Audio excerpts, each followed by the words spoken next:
سلام، با پارت چهارم آموزش ساخت انیمیشن به کمک نرم افزار مو در خدمتتونم. توی این قسمت قرار ریگ بندی و استخوان بندی کاراکترمون رو با هم پیش ببریم. قبل هر چیزی ممنون میشم که کانال رو سابسکرایب بکنید، ویدیو رو لایک بکنید تا انرژی بشه برای ادامه مسیر. جلسه قبل ما این کاراکترمون رو به صورت کامل ترسیم کردیم و این قسمت قرار بود ریگ بندی رو انجام بدیم. با بررسی‌هایی که من روی این فایل انجام دادم، یه سری چیزا رو ما باید تغییر بدیم. اونم چشم راست و چپشه. هیچ ایرادی نداره که چشم راست توی یه گروه مختص خودش باشه و چشم چپ همینطور، ولی وقتی که ما میخوایم برای پلک زدن استخوان طراحی کنیم، اکشن بدیم، بهتره که جفتشون توی یک گروه باشه که کارمون راحت تر بشه. برای این کار کافیه که من برم توی چشم چپ.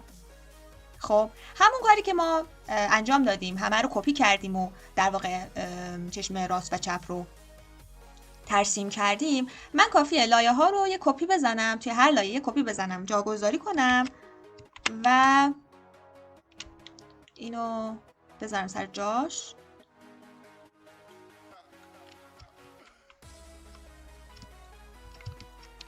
برای اینکه دو تا شیپ انتخاب بشه شما شیفت رو بگیرید و شکل بعدی رو انتخاب بکنید، جفتشون هم انتخاب میشن. الان کنترل سی میزنم، کنترل وی و جاشو میارم این ورتر و لایه پلکم شیپش رو دوباره جاشو عوض میکنم و شکل رو تغییراتش رو میدم.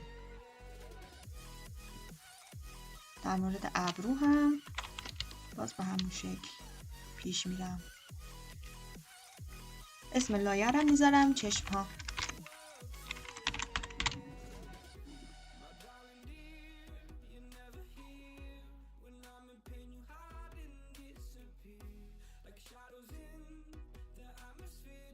بگیرم ابروامون سر جاشه، چشم بیاری خود پایین تر.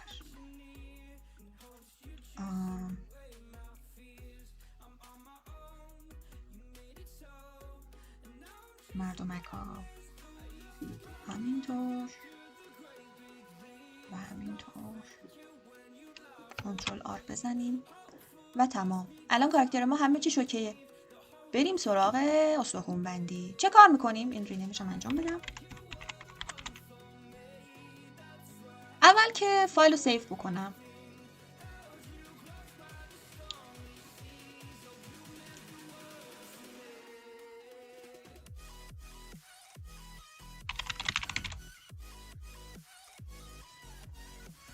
بعد از اینکه کاراکتر رو سیو کردم، همه لایه هاش انتخاب، همه رو یک گروه میکنیم. این جزء واجباته. قبل از اینکه گروه بکنید نمیتونید تبدیل بکنید به استخوان بندی، یعنی نمیتونید بهش استخوان بدید. اول باید تبدیل بکنید به گروه منسجم. الان وقتی که من این گروه رو انتخاب میکنم، راست کلیک میکنم و کانورت تو بون میزنم و تمام. الان میتونم به این کاراکترم استخوان بدم. حالا من گفتم تمام، پروسه تمام نشده. ما صرفاً اون گروه و لایه هایی رو که میخوایم به این استخوان بندی نسبت بدیم رو بهش معرفی کردیم. خب اولین کاری که باید انجام بدید اینه که در مورد استخوان‌ها یه سری اطلاعات داشته باشید. یکی از این اطلاعات اینه که وقتی که شما وارد گروه بون میشید، سمت چپ توی نوار ابزار تول لایه بون بر شما نشون داده میشه که میتونید باهاش استخوان بدید. اولین استخوان رو که شما ترسیم کردید، بقیه استخوان‌ها، بقیه ویژگی‌ها براتون فعال میشن. الان چرا من این استخوان رو به این سمت کشیدم؟ این استخوان کور یا هسته کاراکتر منه. استخوانی که به عنوان ستون اصلی کاراکترم برای من مشخص شده. خب شما وقتی که این استخوان رو مشخص میکنید، به این کاراکترتون یک هسته میدید که با این هسته میشه خیلی از حرکات رو به کل کاراکتر داد، نه که روی اجزای مختلف. وقتی که استخوان به این حالت قرمز رنگ دیده میشه، هر استخوانی رو که بعد از اون شما ترسیم بکنید به این استخوان وصل میشه و میتونید چطوری اینو ببینید؟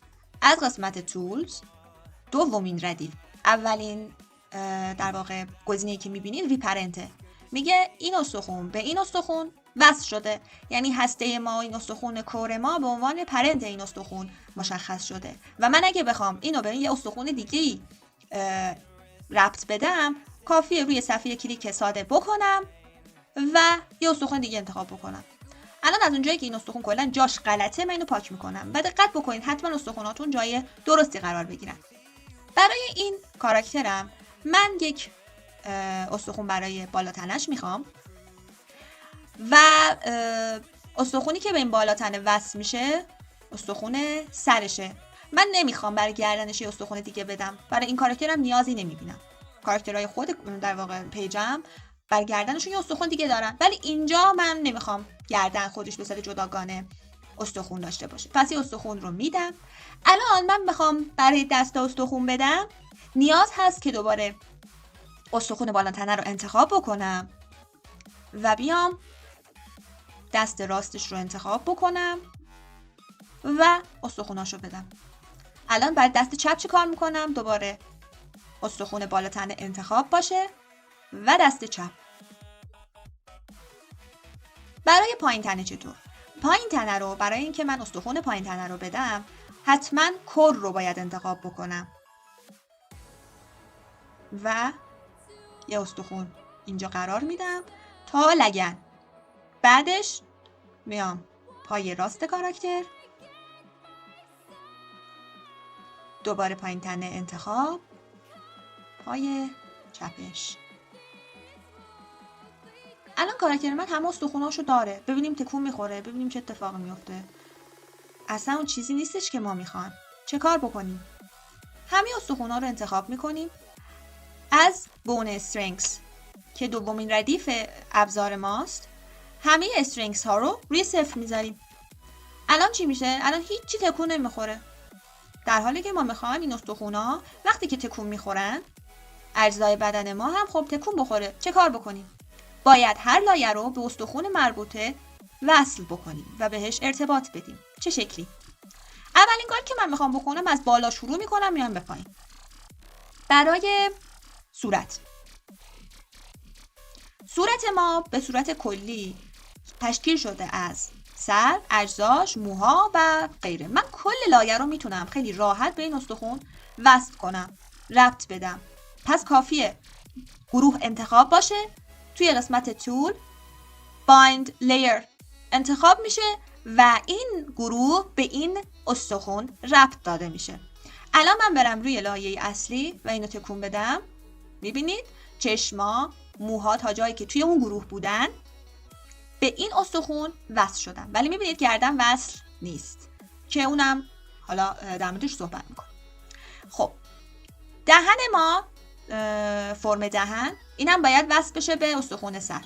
باز فرم دهن انتخاب باشه و روی لایه 0 حتما باشیم. Bind Layer رو میزنم و Bind میشه به این لیر فرم دهنم. اوکی؟ الان باز چک بکنیم. دهن هم به این استخونه وصل شد. روی لایه 0 وقتی که استخوناتون ترسیم هستن، شما میتونید حرکت ها رو ببینید که چه حرکتی دارن، ولی وقتی که روی سلکت بون برید، همه استخونا به حالتی برمیگردن که اونو ترسیم کردید و کشیدید. پس هیچ تغییری بعد از ترسیم روی استخوناتون ندین، چون واقعا کل پروسه‌تون رو به هم میریزه. اینو از من داشته باشید، چون سرم اومده و خیلی لایه هاتون رو نیازمنده این میکنه که روش کار کنید. الکی براتون کار میتراشه که نکنید این کار. خب خیلی ساده، این کار انجام ندین.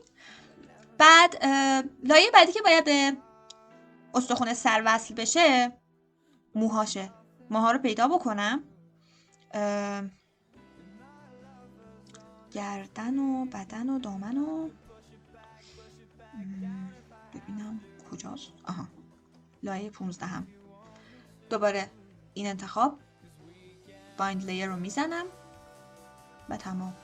باز چکش میکنم، خیلی راحت به این وصل شد. الان میخوام برم روی گردن رو انتخاب میکنم. من گردنم هم به بدن بالا تنم وصله هم به سر. چه کار بکنم؟ اگر من این رو کامل به در واقع استخوان سر وصل بکنم، بایند لیر رو بزنم، یه کار خیلی وحشتناک اتفاق میفته. این گردن کلا تکون بخوره. من این کارو نمیخوام بکنم. من میخوام قسمت پایین به استخوان بالا تنه وصل باشه و قسمت بالاش به سر. چه کار بکنم؟ گردن رو انتخاب میکنم، این سلکت بوند رو بزنم، همه استخوان‌ها میره سر جای خودش. گردن رو انتخاب میکنم، به جای اینکه بایند لیر رو انتخاب بکنم، بایند لیر رو حذف میکنم. باید این کار انجام بدی. وقتی که یک لایه رو به صورت کلی به یه استخوان وصل میکنی، برای اینکه بتونی نقطه هاش رو جداگانه نسبت بدی به یه بون، به یه استخوان، حتما باید اینو از این ارتباط رو حذف بکنی. کافیه روی صفحه کلیک بکنی، از این قرمزی در بیاد، یعنی که این گردن شما به هیچی وصل نیست. الان میایم انتخاب میکنیم، استخوان رو انتخاب میکنیم. دقت بکنید که حتما لایه‌تون انتخاب باشه. وقتی شما لایه رو انتخاب میکنی، علاوه بر این که تنظیمات فیل و درا براش فعال میشه، تنظیمات بون هم براش فعال میشه. چرا؟ چون این لایه قرار گرفته توی یک زیر لایه استخوان بندی شده است. خب گردن انتخاب باشه، من میام استخوان بالا رو انتخاب میکنم و به جای اینکه بایند لیر رو انتخاب بکنم، بایند پوینتس رو انتخاب میکنم. یعنی چی؟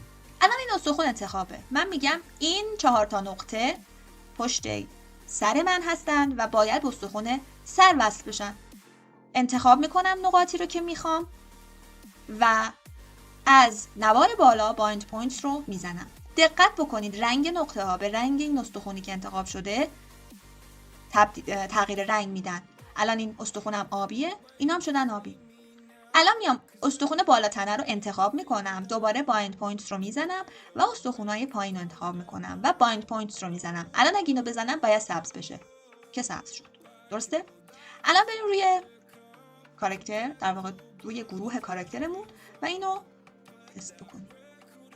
ببینید کاملا بالای گردنمون وصل شده به سرمون، سر کاراکتر، و پایین تنش پایین گردن وصل شده به استخوان بالا.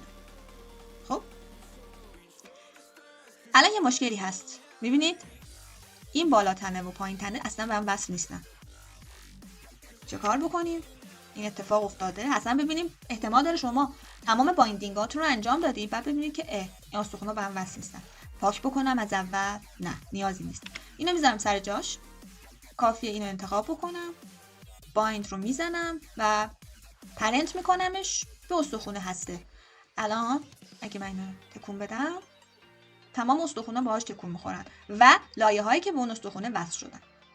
خب الان بریم روی استخوان بالا تنه. بدن و بلوزش رو انتخاب میکنم. چون این 2 تیکه است حتما باید لایه بالایی به بخش استخوان بالایی انتخاب باشه و بایند پوینتس، نقطه های بالا انتخاب و تمام. الان استخوان پایینی، بایند پوینتس و تمام. وقتی که نقطه های در واقع چند تا نقطه از یک لایه رو شما به یک استخوان نسبت میدید، به صورت پیش‌فرض نقطه های در واقع دیگرش رو هم به همون استخوان نسبت میده نرم افزار. خب نیازی نیست شما اینا رو آن بایند بکنید. اگه استخوان بعدی رو انتخاب بکنید و بایند رو بزنید خودش تغییر میکنه. یعنی نیازی نداره شما مثلا احتمال داره ببینید رنگش سبز شد، الان باید اول آن بایند بکنم بعد بایند بکنم. نیازی نیست. خیلی ساده. و خب ما یک مورد دیگه هم داریم. الان این کیف ما بندش، من میخوام پایینش در واقع قسمت پایین کیفم با این دستم عقب جلو بشه که مثل اینکه این کیف رو با این دسته نگه داشته. خب یا هم نه، لزومی نداره. من فقط کل کیفو به بالاتنه نسبت میدم، به این شکل به بالاتر نسبت میدم و تمام. الان من اگه اینو خم بکنم کیفم هم خم میشه. موقعی که در واقع داریم انیمیت میکنیم تغییراتش رو بعداً میدیم، نیازی نیستش که جزئیات رو توی بایندینگ در نظر بگیریم. بسیار خوب. بریم روی دستا. بازوی چپم باید یه قسمتش به استخوان بالایی وصل بشه و یه قسمتش به استخوان پایین. چه کار میکنم؟ استخوان بالایی انتخاب، بایند پوینتسم انتخاب و تمام. استخوان پایینی، انتخاب، بایند پوینت و تمام. دست چپم به صورت کلی به همین لایه وصل میشه. خب بریم سراغ دست بازوی، در واقع دست و بازوی راست. استخوان انتخاب، بایند پوینت، بایند پوینت و بایند میکنیم. استخوان پایینی هم به همین شکل و دست راست که به صورت کلی به این استخوان وصل میشه. خب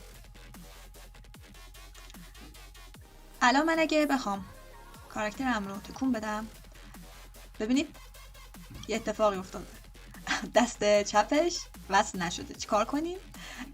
دست بازوی چپش رو انتخاب میکنم و این استخوان انتخاب، بالا تنش بایند بشه. تمام. ببینیم درست شد. کاراکتر وقتی که خم میشه دستش هم باش خم میشه. الان این میتونه دستش رو تکون بده.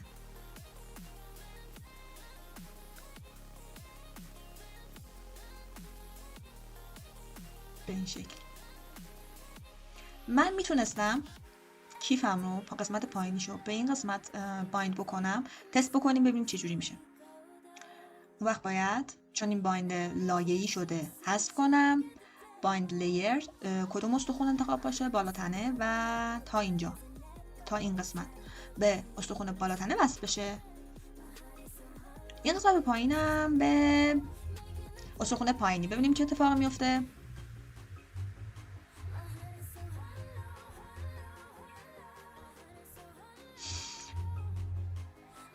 خب نمیدونم، حس میکنم که بد نشد، ولی خب خیلی ثابته. نمیدونم چه کار باید انجام بدیم که این از این حس و حال در بیاد. شاید هم بهتر بود براش استخوان دیگه بدیم. کیفو نگه داریم، براش استخوان دیگه در نظر میگیرم که وصل باشه به همین استخوان بالا تنه، چون ما با بالا تنه بیشتر سر و کار داریم. خب چیکار کنم؟ خب لایه‌شو کلا آنباین میخوام بکنم، همه استخوناش انتخاب باشن، همه رو آنباین میکنم. من نمیخوام به جایی وصل باشه. اوکی، براش استخوان دیگه در نظر میگیرم. برای این کار چیکار بکنم؟ استخوان بالای تنه رو انتخاب میکنم، میرم روی لایم و یک استخوان به این شکل بهش میدم. خب که میخوام این استخونا به کیفم وصل شه. به چه شکل؟ استخوان انتخاب و بایند پوینتس، استخوان پایینی هم انتخاب و بایند پوینتس. تمام. حتما وقتی که استخوانی رو اضافه میکنید، مثل من یادتون نره حتما استرنگثش رو بذارید روی 0، چون خیلی بلاها ممکنه سرتون بیاره. خب الان من وقتی اینو در واقع بالا پایین میکنم، این استخونه هم میخوام تکون بخوره. خب میتونم خیلی راحت برای این یک زاویه مشخص بدم، بگم وقتی که راه میره این هم در واقع حرکت بکنه. حالا اینجا ما باهاش کاری نداریم. بریم سراغ پاها. پای سمت راست انتخاب باشه. حتما اولین چیزی که باید بهش وصل بکنیم پاهاست و بعدش هم دامن، چون دامن با پاها قراره تکون بخوره. پای راست. اوکی. استخونم انتخاب، بایند پوینتس و قسمت های بالا. دوباره استخون پایین، بایند پوینتس و این استخون که قراره پاها بهش وصل شه. خیلی ساده. الان پای چپ، استخون انتخاب، بایند پوینتس و آخرین استخون. بسیار خوب. الان شما برید روی، الان من یه تکون بدم، همین چیزی که باقی میمونه دامنه. دامن باید بالا تنش حتما به در واقع بالای دامن وصل بشه به استخوان پایین تنه و قسمت های پایین به این دوتا استخوان لگن. دامنم رو انتخاب بکنم ببینم دامنم کجاست. اوکی، دامن اینجاست. انتخاب باشه، استخوان پایین تنه انتخاب و این دوتا نقطه بالاییش 4 تا نقطه به این وصل شه. بعدش میام استخوان پای راست رو انتخاب میکنم. فکر کنم این از انتخاب در اومد. نه درست. اینو انتخاب بکنم با این پوینت و این و استخونه سمت چپ بایند پوینت و تمام. الان کاراکتر من با این استخونه کور میتونه خیلی راحت تکون بخوره. علاوه بر این دستاش میتونن تکون بخورن، به این استخونا وابستن و همینطور پاها. خب مشکل چیه؟ ما هیچ وقت هیچ کاراکتری رو ندیدیم که دستش به این شکل کج بشه. خب یا مثلا روی بدن مشکلی نداریم ولی روی دستا، خم شدن دستا، ما یه مشکل خیلی بزرگی داریم. برای حل این مشکل چه کار باید بکنیم؟ بهتون میگم. اینجاست که اکشن ها به کمک ما میان. اکشن ها چی کار میکنن؟ اکشن ها یه سری قوانین رو برای استخونا در نظر میگیرن که وقتی استخوان شما توی اون حالت قرار گرفت، این اکشن شروع بکنه به کار کردن. نمونه و مثالش رو الان اینجا بهتون میگم. من این استخوان رو انتخاب میکنم و از قسمت راست نوار افزار اکشن یک نیو اکشن میدم. حتما باید استخونم انتخاب باشه و جز این استخون چیز دیگه انتخاب نباشه ها. چرا؟ چون وقتی شما یه استخون انتخاب بکنی، بیا اینجا یه گروه دیگه هم باهاش انتخاب بکنی، وقتی میای اینجا یک اکشن نیمی میاد. خب که ما اینو نمیخوایم. ما میخوایم این اسمی که اینجا نوشته میشه اسم استخون ما باشه. اصلا این کار انجام ندید، حتما باید اسم استخون بیاد. و الان استخون ما اسمش چیه؟ B7. من میخوام یک نیو اکشنی بدم که اسمش B7 باشه، یعنی فقط این استخون رو شامل بشه. خب وقتی که میخواید اکشن بدید، وقتی که در واقع میخواید براش یک دستوری رو مطرح بکنید، بهتره این اکشن رو توی همون چند فریم اولیه بدید. مثلا چی؟ مثلا من میخوام توی فریم 24 کج بشه به سمت بالا 90 درجه بشه و بعد یک حالت بیشتر از 90 تقریبا 150 درجه‌ای به سمت صورتش بیاد بالا. چی کار بکنم؟ مووم غیر فعاله. خب کاری که میکنیم چیه؟ کاری که میکنیم ترانسفورم بوند رو انتخاب میکنیم. میام توی فریمی که میخوام اینو میذارم. ببخشید اشتباه شد. ای بابا. یک لایه دیگری رو انتخاب میکنه متاسفانه. آها تمام درست شد. اینو میذارم رو 90 درجه.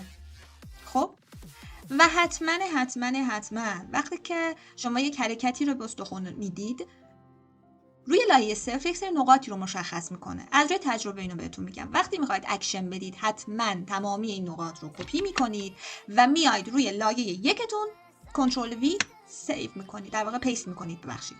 و الان رفت روی 90 درجه. خب این الان مشکل داره برای من، ایراده و اصلا جذاب نیست. چه کار بکنم؟ وقتی که میاید یک اکشنی رو طرح بکنید، به شما این امکان رو میده که بتونید نقاط رو هم تغییر بدید و این نقاط توی حافظه این اکشن میمونه. من بیام بازوی چپ رو انتخاب بکنم، اگر تغییر بدم جای اینو و تغییر بدم جای اینو، یه خوردم زاویه بدم، زاویه اینم کم بکنم بیارم نزدیک بکنم، خب ایراده حل شد. یعنی الان وقتی که بازو تا میشه، بازو خیلی خوش فرم دیده میشه و استاندارد کاملا. باز مثل نقطه قبلی که گفتم بهتون، ما فریم 24 این تغییرات رو دادیم، باز تمام این نقاطی رو که توی 0 برای ما نشون میده رو کنترل C و کنترل V توی فریم 1 میده. تمام. الان من اگه روی همین صفحه اکشن ها برم روی مین لاین، شما هیچ چیزی رو نمیبینید. توی تایملاین هم هیچ تغییراتی رو حس نمی کنید. فقط کافیه بیاین روی لایه و وقتی که با manipulate bone این استخون رو تکون میدید، استخون خیلی طبیعی تکون میخوره، بازو خیلی طبیعی تکون میخوره. حالا ما تا 90 رو اوکی کردیم، تا این بالا رو اوکی نکردیم. اینم میتونیم انجام بدیم. پس دوباره به 7 رو انتخاب میکنیم و زاویه بالاتری بهش میدیم. به این شکل بیاد بالاتر. چی کار میکنم؟ دوباره بازوی چپ رو انتخاب میکنم کرویچرش رو تقریبا میکنم 0 و جاشو خود تغییر میدم و ضخامتش کم. خب اینجا ضخامت بالاست، چه کار کنم؟ من نمیخوام اینجا ضخامت کم شه. ببینید این نکته رو هم بگم بهتون، وقتی که دارید با استخون کار میکنید، هر استخونی که انتخابه یا هر نقطه‌ای که انتخابه براتون، توی قسمت تایملاین خطی که ازش رد میشه به رنگ قرمزه. یعنی شما اگر اینها رو پاک بکنید، تمام اون حرکت هایی که روی این قسمت دادید حذف میشه. چون من هم استخونم انتخابه و هم این نقاط، هم استخونم برمیگرده به حالت قبل و هم این نقاط. من نمیخوام این اتفاق بیفته. حالا من فقط میخوام این ضخامته به ضخامتی که اینجا داشتم برگرده. چرا؟ چون وقتی که شما تغییر ضخامت میدید از لایه 0 تا لایه 48، این ضخامت کم خواهد شد. من میخوام از فریم 24 تا 48 این ضخامت کم شه. چی کار بکنم؟ چون ضخامت رو من توی لایه 48 تغییر دادم، نقطهش اینجا به وجود اومد. پس میام نقطهش رو از لایه 0 انتخاب میکنم، کنترل C رو میزنم و میارم روی 24. روی فریم 24 رو پیست میکنم. الان ضخامتم توی فریم 24 همون قدری بودش که موقع ترسیمش کردم و وقتی که میام روی لایه 48 این ضخامت کم میشه، که چیزی هستش که من میخواستم. ولی جای در واقع این قسمت هم زیاد درست نیست. اینم میخوام تغییر بدم، جاشو میارم پایین تر، یه خورده طبیعی تر بشه، که یعنی داره به سمت بالا کج میشه. خیلی هم درست. خب الان برم روی مین فریمم، مین لاینم، منیپولیت رو بزنم. مثلا میخوام بخند میاد روی سر، ولی این لایه پشتشه. بازم روی همین دستا هم این مشکل رو داریم. خب یکی از اصول دیگه‌ای که باید رعایت بکنیم، در واقع میخوام در مورد استخوان‌ها بهتون بگم، اونم اینه که هر استخونی یک سری ویژگی‌های خاص خودشو داره که میتونید تغییر بدید. از کجا؟ از قسمت bone constraint. bone constraint برای هر استخونی مشخصه خودشو داره. یادتون باشه من میگفتم من میخوام موها تکون بخورن کمی. خب چی کار بکنم؟ من همه موها رو به صورت ثابت دادم به این سره، خب ولی نمیخوام این اتفاق بیفته. من برای سر، در واقع به عنوان کور مرکز سر، این استخون انتخاب میکنم و برای قسمت سمت چپ کاراکتر یه استخون میدم، برای قسمت راست کاراکتر یه استخون دیگه میدم. خب چی کار بکنم الان؟ کاری که انجام میدم، میرم چشم در واقع موهاش انتخاب میکنم. خب من میخوام چرا این اتفاق افتاد؟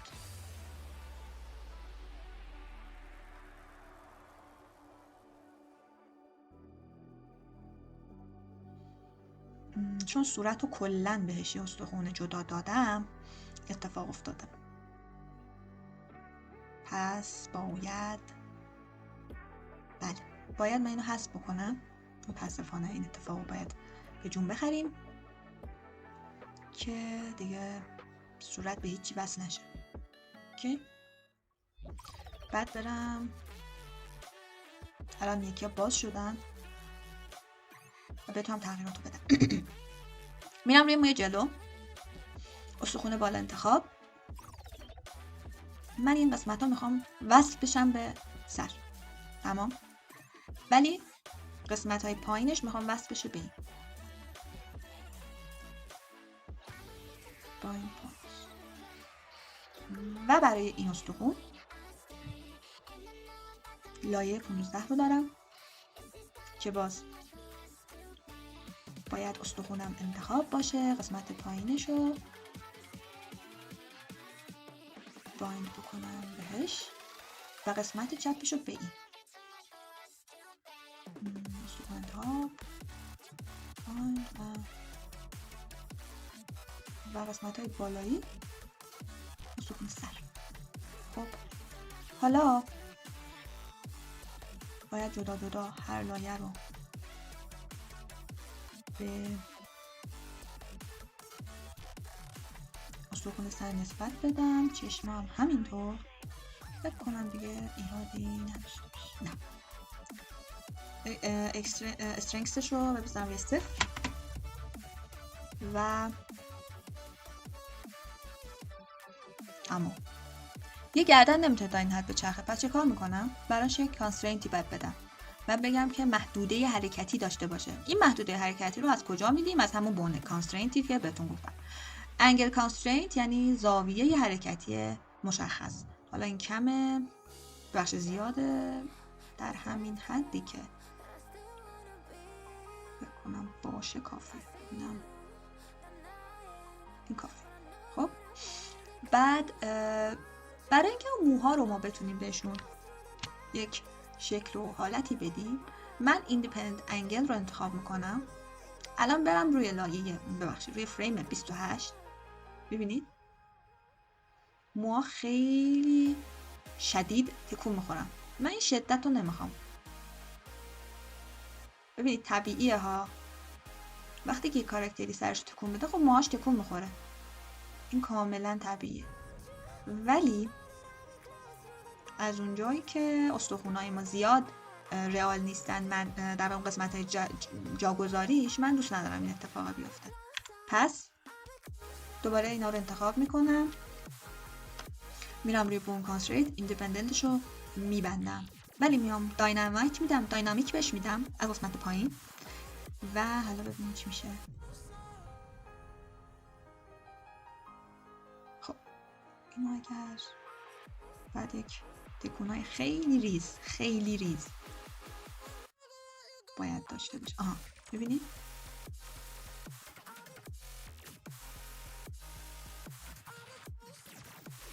تکونا میگم خیلی ریزه. من یه پریویو انیمیشن رو بزنم ببینیم چی میشه. خیلی ریزه، ولی چون این حالت انگل زاویه آزادش خیلی آزاده، به خاطر همین زیاد فکر نکنم به درد ما بخوره.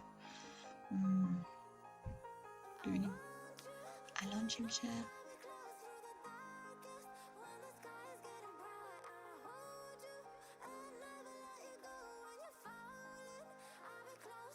الان که حالا بهش داینامیک هم دادم خیلی بدتر شد، خیلی شدتش بالاتر رفت و خیلی مصنوعی شد، ولی قبلش که نداشت فکر کنم بهتر بود. اینو حذف بکنم، یک حالت محدودیت هم بدم بهش، شاید کمتر این اتفاق بیفته. ببینیم چی میشه. خب چون به محدودیت زاویه بهش دادم الان کمتر شد و طبیعی تر. به خاطر همین من باید اینجا یه نقطه رو وصل بکنم به این قسمت سر، یکی از نقاط مو رو، تا کامل نیاد که کچل دیده بشه کاراکتر. چیکار بکنم؟ موی جلو رو انتخاب میکنم، اینجا این نقطه و یک نقطه پایین تر باید ایجاد بکنم و به سر نسبت بدم. بذار ببینم کدوم نقاط به سر وصله. این نقطه وصله، ولی اینجا یه نقطه نیاز دارم که به سر وصل شه. چیکار میکنم؟ یک نقطه ایجاد میکنم و اینو بایند میکنم به سرم. خب ببینم الان چه تغییری میکنه. ببینیم چی میشه.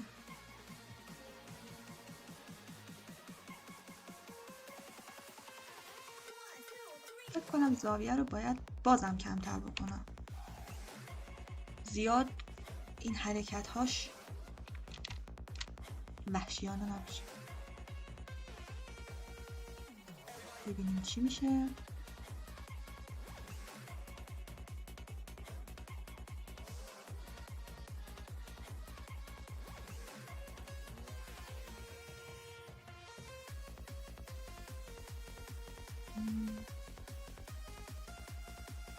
بهتره یه کاری انجام بدم برای اینکه این قسمت کچلی دیده نشه. خب روی همون لایه صورت یک لایه موتور در واقع ترسیم بکنم که زیر این لایه قرار بگیره و اون تکون نخوره، ولی لایه های بالایی تکون بخورن. چیکار کنم؟ برم روی لایه صفرم، روی موی جلو یک موی کپی کنم، کنترل سی و کنترل وی و شکل رو بدم عقب با آلت و دکمه داون کیبورد.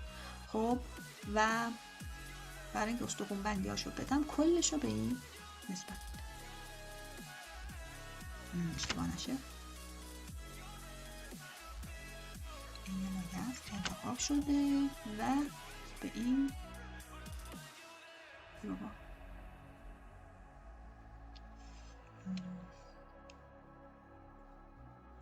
ببینم اشتباه نشه.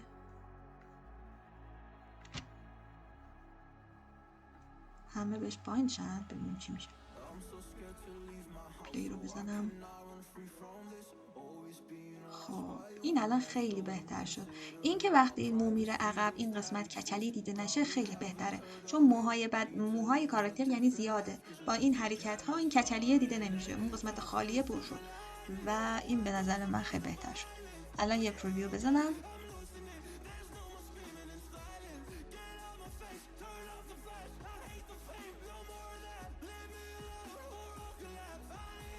درسته، من دوست داشتم اینو دوست داشتم.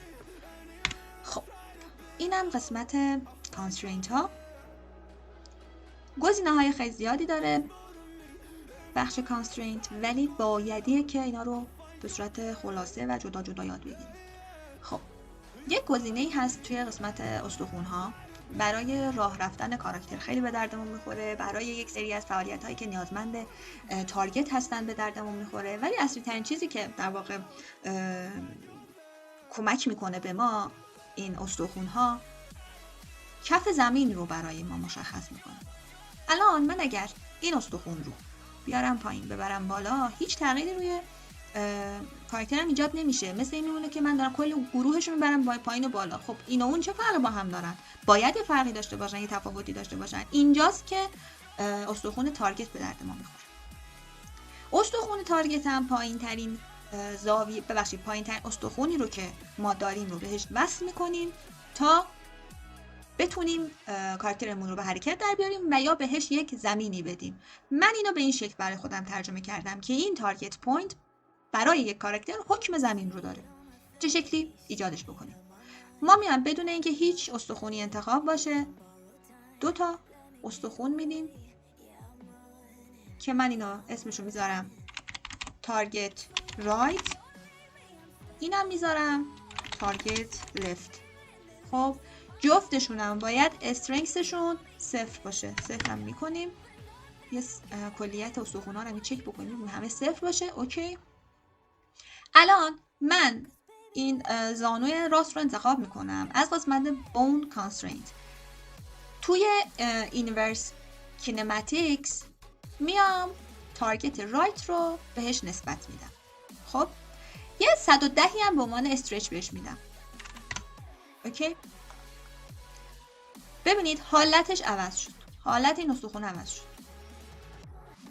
الان برای اینم دوباره کانسترینت میدم، میام لفت رو بهش نسبت.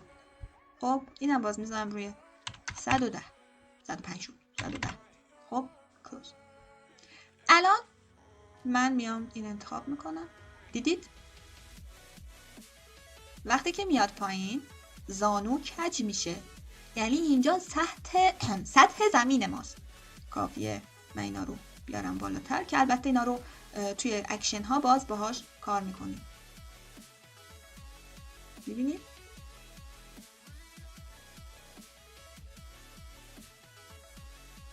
این اتفاق چرا میفته به نظرتون؟ چون اشتباهی که من انجام دادم موقع ترسیم این 2 تا استخوان، اینا به هم پرنت شدن که نباید میشدن. اینا اصلا نباید پرنت داشته باشن. خب الان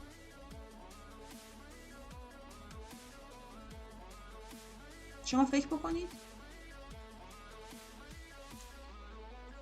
به این که یک کاراکتر میتونه تا چه حدی حرکت بکنه. اصلی ترین کاری که میکنه برای شما زمین رو مشخص میکنه و یک دستگیره برای راه رفتن. حالا بریم توی زاویه قرار بگیریم، زاویه درست. کاراکتر میتونه به کمکش حرکت بکنه. ببینید حالا اینا چون باید میومد بالا، بره اینجا، بذارید اینو، این نباید بره اینجا، این باید بیاد عقب، اینم بره جلو. ببینید حالا دامن ما مشکل داره که اونم با اکشن باید اصلاح بشه و به عنوان مثال شما وقتی که کاراکترتون حرکت میکنه یک مقداری میاد به سمت زمین نزدیکتر میشه. الان من این کار رو هم میتونم انجام بدم، بره باز بالا. خب برم روی 25 فیکسش بکنم. ببینید خیلی راحت به کمک این دستگیره هایی که ایجاد کردیم و به عنوان تارگت در نظر گرفتیم هدف، میتونیم کاراکترمون رو تغییر در واقع حرکتی بهش تغییرات بدیم.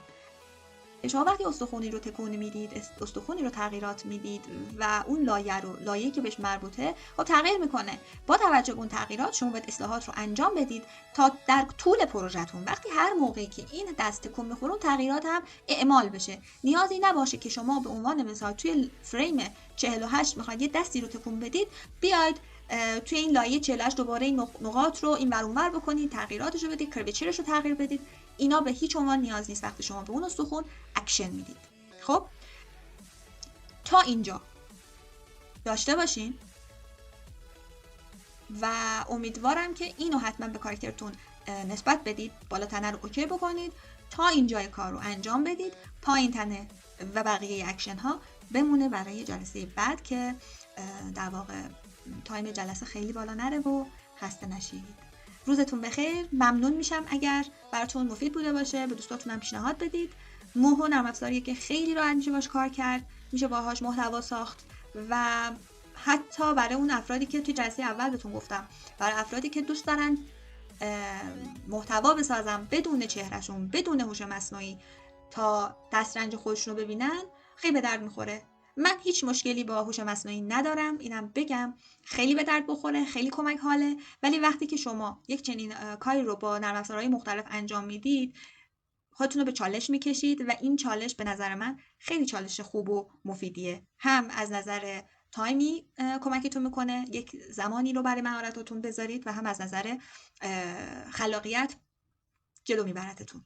امیدوارم که تونسته باشم کمکی کرده باشم بهتون. تا جلسه بعدی خدا نگهدار و حتما سابسکرایب یادتون نره. خداحافظ.